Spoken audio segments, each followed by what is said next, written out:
I need to assess whether you are suitable to be our guide, he said. One day, a man named Michael, the director from our headquarters, came to inspect my branch office. He was a firm believer in the importance of educational background and immediately started evaluating me, the person assigned to guide him. Assess? Yes. Which university did you graduate from? Ah, I'm sorry. I only have a high school diploma. As I responded with some confusion, Michael's face turned red with anger. What? A high school graduate is the tour guide? Yes, that's right. Is there a problem with that? It's absolutely unacceptable for someone like you, a mere high school graduate, to handle this. How impolite.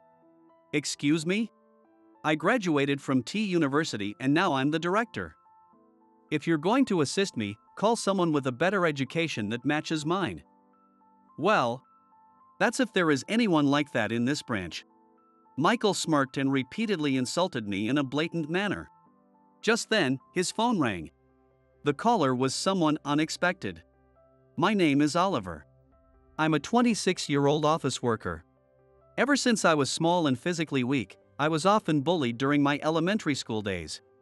Looking back as an adult, those incidents don't seem so terrible, but back then, I was too timid to speak up and often found myself succumbing to the more assertive kids.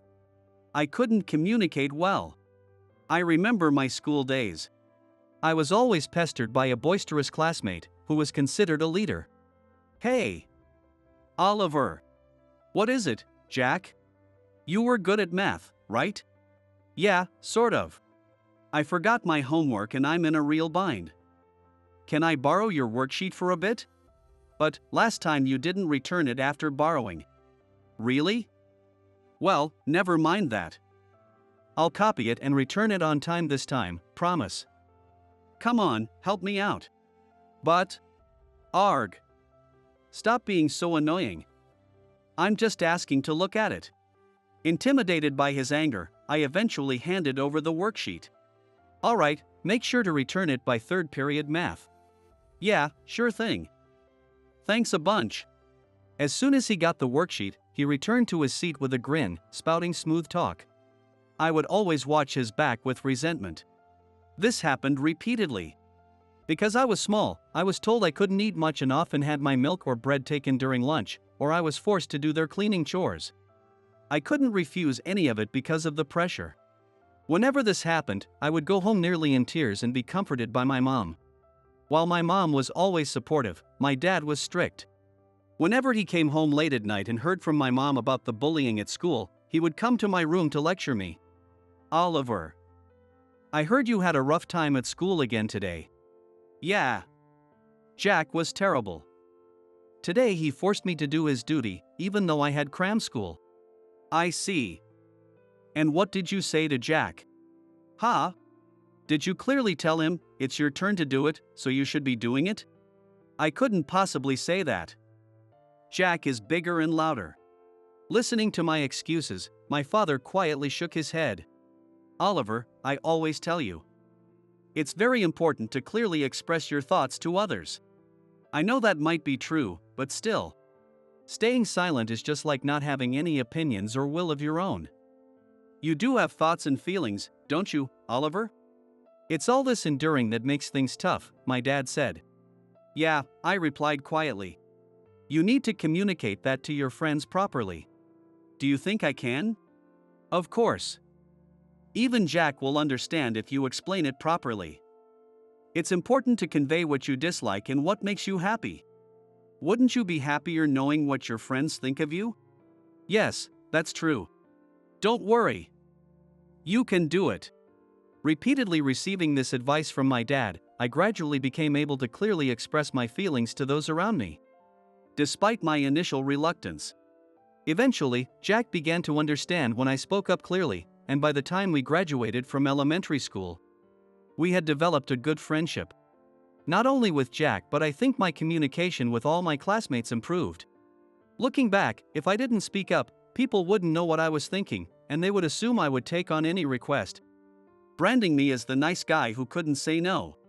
I realized I had just been retreating into my shell, playing the victim without expressing my own opinions. and I was able to squarely face and improve on my issues. All thanks to my father's teachings. Then, through middle and high school, I made many friends, and unlike my elementary school days, I became someone who could clearly express his own opinions, and I noticed a significant change in how my peers viewed me. I was entrusted with roles like class representative, student council member, and festival committee member. I could talk to anyone without hesitation, and my straightforward attitude earned me respect and trust from both teachers and classmates alike. While most of my classmates aimed for college, I chose to work right away. I knew what I wanted to do and wanted to gain experience as soon as possible. I joined a mid-sized trading company dealing with electronic components. They had major manufacturers as clients. From components for household appliances to parts for factory machinery, the company handled a wide range of products and was quite large. This company, led by President Anderson, who also had only a high school diploma, didn't judge people based on their educational background but valued each employee's motivation and attitude towards work, making it a great company to work for. Thus, I was assigned to a branch near the capital and started my job with great enthusiasm from day one. As a newbie, I willingly took on tedious tasks and miscellaneous duties from other departments, learning various jobs on my own and refining my processes once I mastered them. Looking back, the work was tough, but the joy of learning overshadowed the hardship. I would arrive at the office earlier than anyone else to clean, spend afternoons visiting clients, and stay late at night to handle office tasks and process invoices, nostalgic now. I also studied extensively at home to memorize a vast amount of information about parts. My first year was incredibly challenging but fulfilling.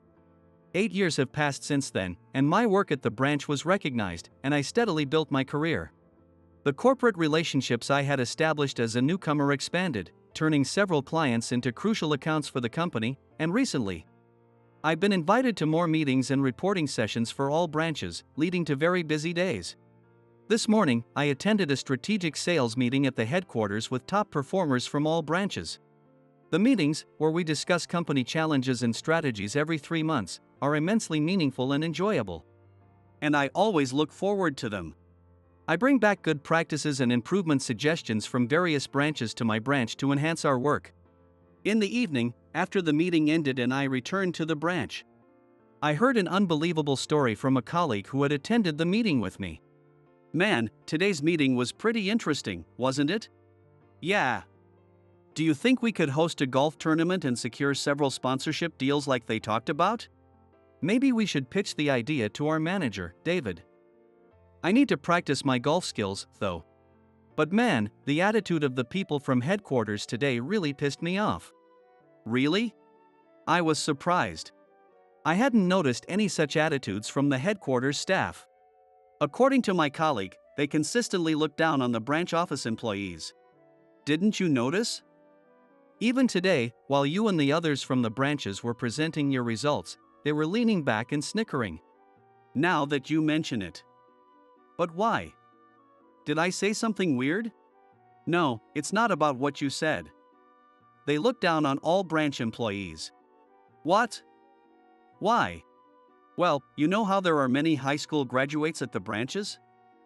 It seems they don't really value our work, thinking it's lower level just because of where we come from. That's ridiculous. I heard this from a former supervisor who transferred to headquarters last year. In meetings, they just scoff, but if you're at headquarters, you can't help but hear all the derogatory comments about branch employees. Seriously? When they talk about us, they just dismiss them as incompetent and make fun of us. Sometimes, they even deliberately postpone answering inquiries from the branches, even when they could respond immediately. It's really causing problems for our work, my colleague explained. What? Even that time? Hearing this, I felt indignant. It wasn't the first or second time I found myself worrying, why is this taking so long, while coordinating work with headquarters? Apparently, there's a pervasive belief at headquarters that they are the elite and superior, leading them to look down on branch employees. This attitude is reinforced because many branch employees have only high school diplomas and there are more people working shorter hours, which leads them to mistakenly think they're just taking it easy. Hearing this, I decided I needed to clear up this misunderstanding with the headquarters staff. After the next meeting at headquarters, I secured some extra time to present the performance of all the branches. Initially, when I approached Bradley, the sales director at headquarters, he was reluctant, saying, "It's a waste of time." However, after repeatedly arguing that ignoring the disdain for branches was detrimental to the company, he agreed to give me the time. On the day of the meeting, the headquarters staff showed up with clearly unhappy faces. Despite the unpleasant atmosphere in the conference room, I handed out the documents with a smile and took the floor. "Thank you for giving us your time after the meeting today," I began. "We're busy. Make it quick." "Of course. Please look at the materials in front of you," I continued, guiding them through the documents I had prepared for the day. These documents succinctly showed how much the branches were earning and how their diligent customer follow-ups contributed to the company's profits.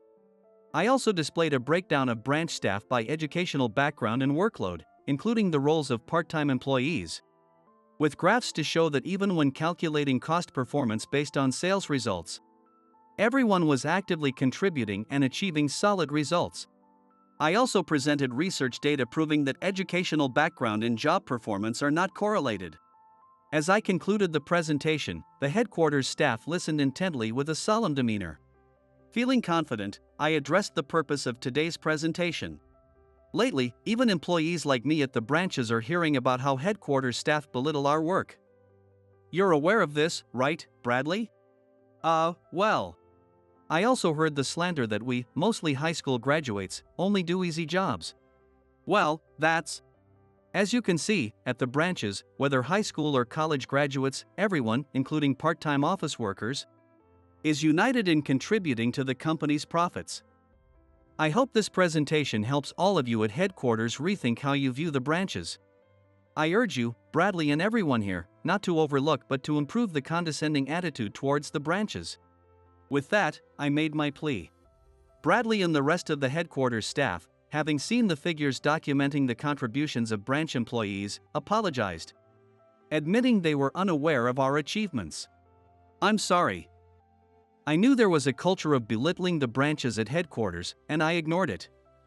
In fact, I might have been guilty of underestimating the branch work myself based on misguided assumptions. It's truly shameful, Bradley. But this presentation has been an eye-opener. Far from deserving ridicule, the idea of harassing you in your work is utterly unacceptable. I'm glad you understand.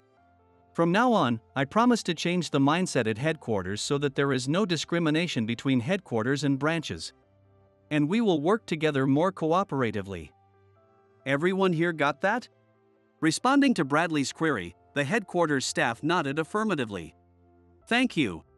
Thus, my presentation was a great success. I returned to the branch with a spring in my step and shared the outcome with my colleagues and supervisors, who were all delighted. I hope this makes interactions with headquarters smoother. Since Bradley promised, it will surely improve. Yeah.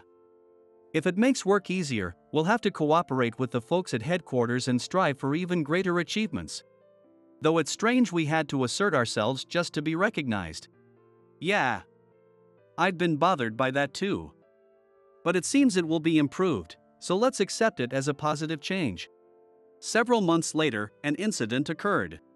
Under the pretext of understanding the inner workings of the branch, a person named Michael, the director from headquarters, came to visit. In his mid-50s with a robust build, his attitude was astonishingly arrogant. And the employees he spoke with were all universally stunned and bewildered. According to my supervisor, this Michael was the person who had fostered the culture of looking down on branch staff. And now, I was assigned to be his guide. As I began showing him around the departments, Michael, who had been sizing me up, asked about my educational background. "So you're guiding, huh? I need to assess whether you are suitable to be our guide," he said.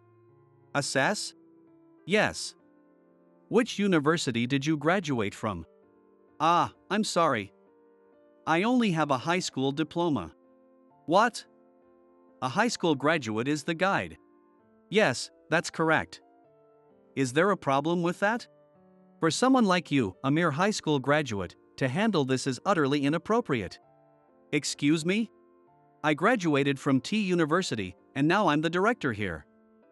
If someone is going to assist me, it should be someone with a better education that matches mine. Well, if there's anyone like that here at the branch. Michael smirked and blatantly ridiculed me. From then on, during the inspection period, I was subjected to various forms of harassment. He treated me like a lackey, demanding I buy him cigarettes or fetch the car, along with other unrelated chores. He also escalated his derogatory remarks about me at every opportunity.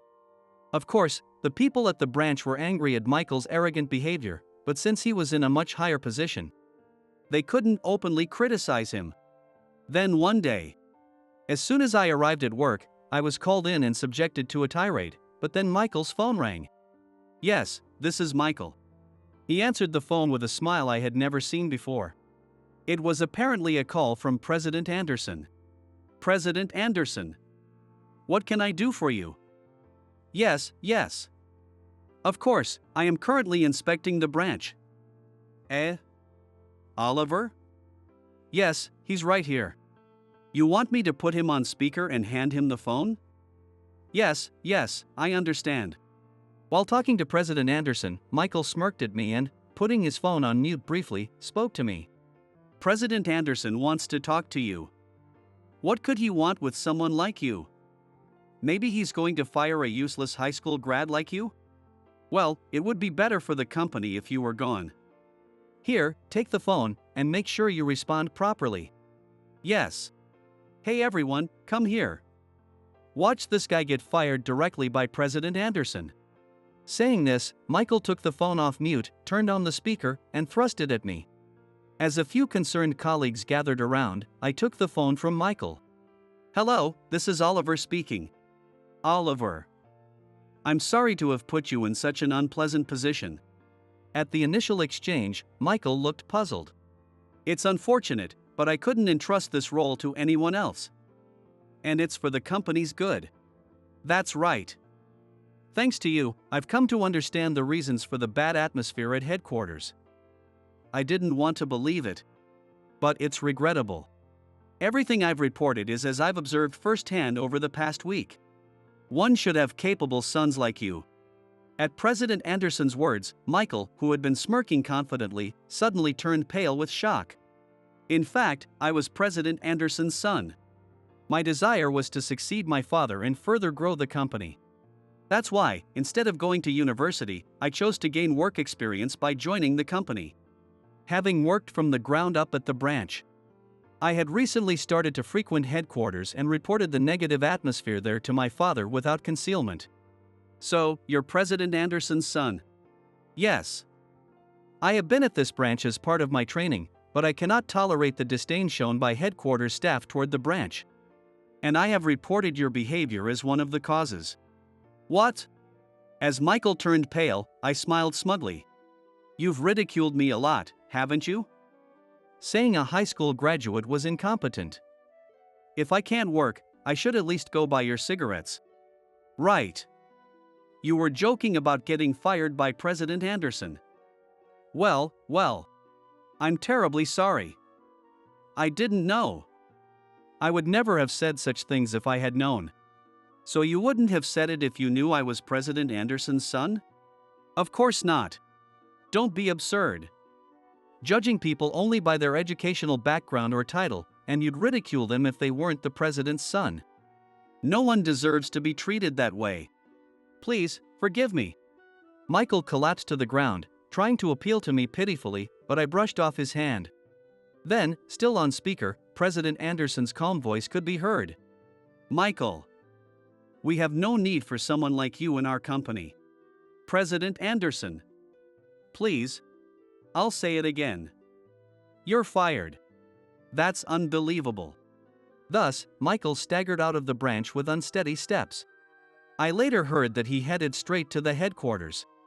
However, by the time he arrived, his seat at the headquarters had already been removed.